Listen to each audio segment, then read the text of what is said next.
بعد बहुत तेजी से पूरे अरब से लोग इस्लाम की तरफ आने लगे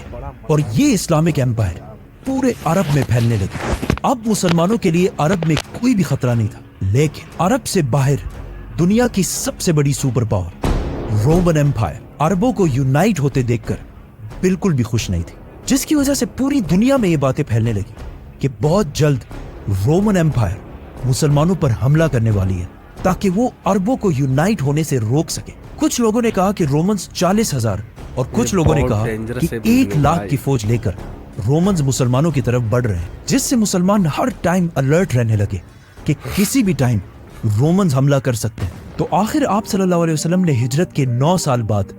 रोमन एम्पायर से जंग का ऐलान कर दिया और इनके खिलाफ मुसलमानों की एक फौज जमा करना शुरू कर दी। इससे पहले जब भी आप सल्लल्लाहु अलैहि वसल्लम किसी इलाके पर हमला करते तो वो जंग से पहले किसी को भी ये नहीं बताते कि वो किस पर हमला कर रहे हैं। अब हालात इतने खतरनाक हो चुके थे कि आप सल्लल्लाहु अलैहि वसल्लम ने पहले से ही पूरे अरब को ये बता दिया कि हम दुनिया की सबसे बड़ी सुपर पावर रोमन एम्पायर से लड़ने जा रहे हैं और सबका हर मुसलमान का इस जंग में शरीक होना फर्ज है और जो मुसलमान भी इस जंग में शरीक नहीं होगा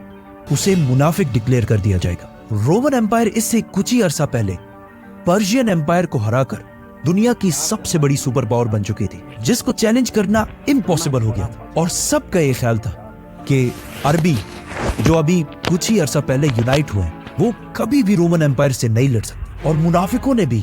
मुसलमानों को रोमन एम्पायर की ताकत से डराना शुरू कर दिया, जिसकी वजह से रसूलुल्लाह सल्लल्लाहु अलैहि वसल्लम की रोमन एम्पायर से जंग के ऐलान के बाद अरब में 2 फ्रैक्शंस बने। एक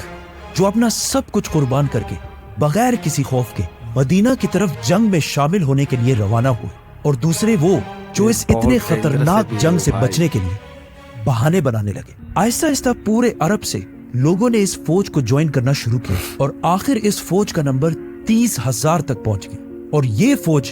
अरब की सबसे बड़ी फौज बन गई। लेकिन इतने बड़े फौज को मैनेज करना भी कोई आसान काम नहीं था, क्योंकि ये जंग मुसलमानों को साल के सबसे गर्म टाइम में करनी थी और वो भी अरब की गर्मी जिस वक्त पूरे अरब में कहत फैल चुका था, जिसकी वजह से रसूलुल्लाह सल्लल्लाहु अलैहि वसल्लम ने सारे मुसलमानों से इस फौज के लिए फंड्स इकट्ठा करने की रिक्वेस्ट की, जिसके बाद हर मुसलमान अपनी ताकत के मुताबिक इस फौज के लिए फंड्स इकट्ठा करने लगा। रसूलुल्लाह सल्लल्लाहु अलैहि वसल्लम अब तक हर जंग के बाद जो भी माले गनीमत हासिल करते थे उसे बहुत जेनरसली पूरे मुसलमानों में तकसीम कर देते थे। तो अब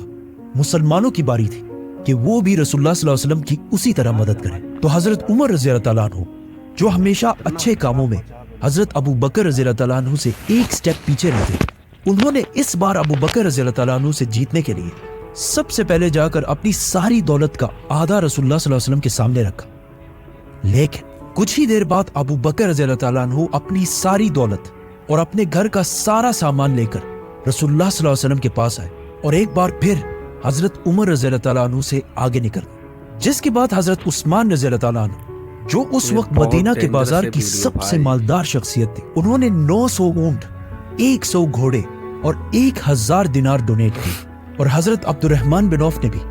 बहुत सारे ऊंट, घोड़े और माल डोनेट किया। ये तो वो सहाबी थे जिनके पास अपना बिजनेस और काफी दौलत थी, लेकिन वो सहाबी जो बिल्कुल गरीब थे उन्होंने भी इस फौज के लिए डोनेशंस की, जिनमें से एक ने सारी रात मेहनत करके चंद खजूर कमाए और वो थोड़े से खजूर भी इस फौज के लिए डोनेट कर दिए।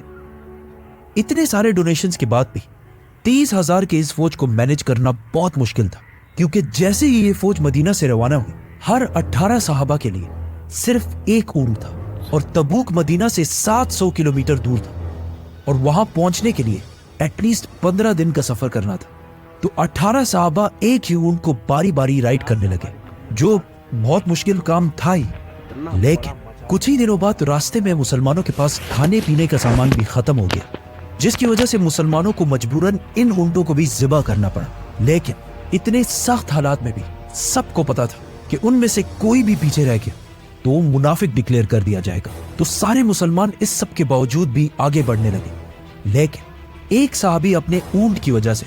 इस फौज से पीछे रह गए, अबू ज़र गिफ़ारी। तो उन्होंने अपना ऊंट वहीं छोड़कर पैदल तबूक की तरफ बढ़ने लगे। ये फौज रास्ते में आले समूद के इलाके से भी गुजरी, जिन्होंने एक जमाने में पहाड़ों के अंदर बहुत जबरदस्त और आलीशान बिल्डिंग्स बनाई थी। इनकी तबाही को देखकर मुसलमानों का ईमान और मजबूत हो गया। लेकिन آپ صلی اللہ علیہ وسلم نے اس علاقے کے پانی کو یوز کرنے سے منع کر دیا. آخر 15 دن بعد مسلمان فائنلی تبوک پہنچ گئے. تبوک مسلمانوں کی امپائر سے باہر غسانی کنگڈم کے بالکل سینٹر میں ایک سٹی تھی, وچ مینز مسلمان اپنا علاقہ چھوڑ کر دشمن کے علاقے کے بالکل سینٹر تک پہنچ گئے, اور وہاں پہنچتے ہی